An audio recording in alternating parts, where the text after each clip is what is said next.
என்னங்க காஃபி? சமைச்சிட்டியாமா? சமைச்சிட்டேங்க. கா வாடா.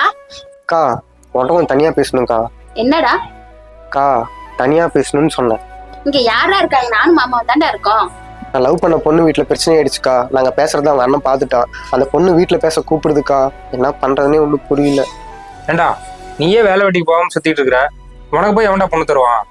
முன்ன ஒரு நல்ல வேலையை சேரத்தப்ப அப்புறமேட்டு பொண்ணு கேட்கறத பத்தி பேசிக்கோ.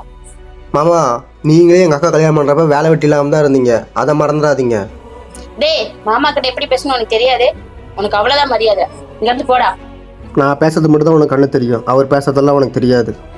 ஏய், அவனையே அப்ப மூஞ்சல் அடிச்ச மாதிரி பேசிக்கிட்டு இருக்கா? நீங்க கொஞ்சம் சும்மா இருங்க. எல்லாம் நீங்க குடுக்கற இடம் தான். அக்கா வாடா. அக்கா இந்த ஸ்வீட்டு. எதுக்கு ஸ்வீட்டு? அக்கா எனக்கு வேலை கிடைச்சிருக்கா. இன்டர்வியூக்கு வர சொல்லிட்டாங்க. அது மட்டும் இல்லாம பொண்ணு வீட்லயும் ஓகே சொல்லிட்டாங்கக்கா. எனக்கு வேலை கிடைச்சது, அந்த பொண்ணு வீட்டுல ஓகே சொன்னது, இதுக்கெல்லாம் காரணம் உங்க மாமா தாண்டா. என்னக்கா சொல்ற? நீ தாண்டா அவரை தப்பா புரிஞ்சிட்டு இருக்க. அவரு உன்னை தம்பியா தான் நினைச்சிட்டு இருக்காரு. இங்க பாருடா, நம்ம அப்பா கிடந்தது எல்லாமே அவருதான். அவரே நீ கொஞ்சம் புரிஞ்சு நடந்துக்கோ. போ, உள்ளதா இருக்காரு, போய் பேசு. மாமா, வா பிரவீன. நான் உங்களை எப்பவுமே அவமானப்படுத்துற மாதிரியே பேசுறேன் மாமா. ஆனா நீங்க எனக்காக போய் பேசிட்டு வந்திருக்கீங்க. ரொம்ப நன்றி மாமா.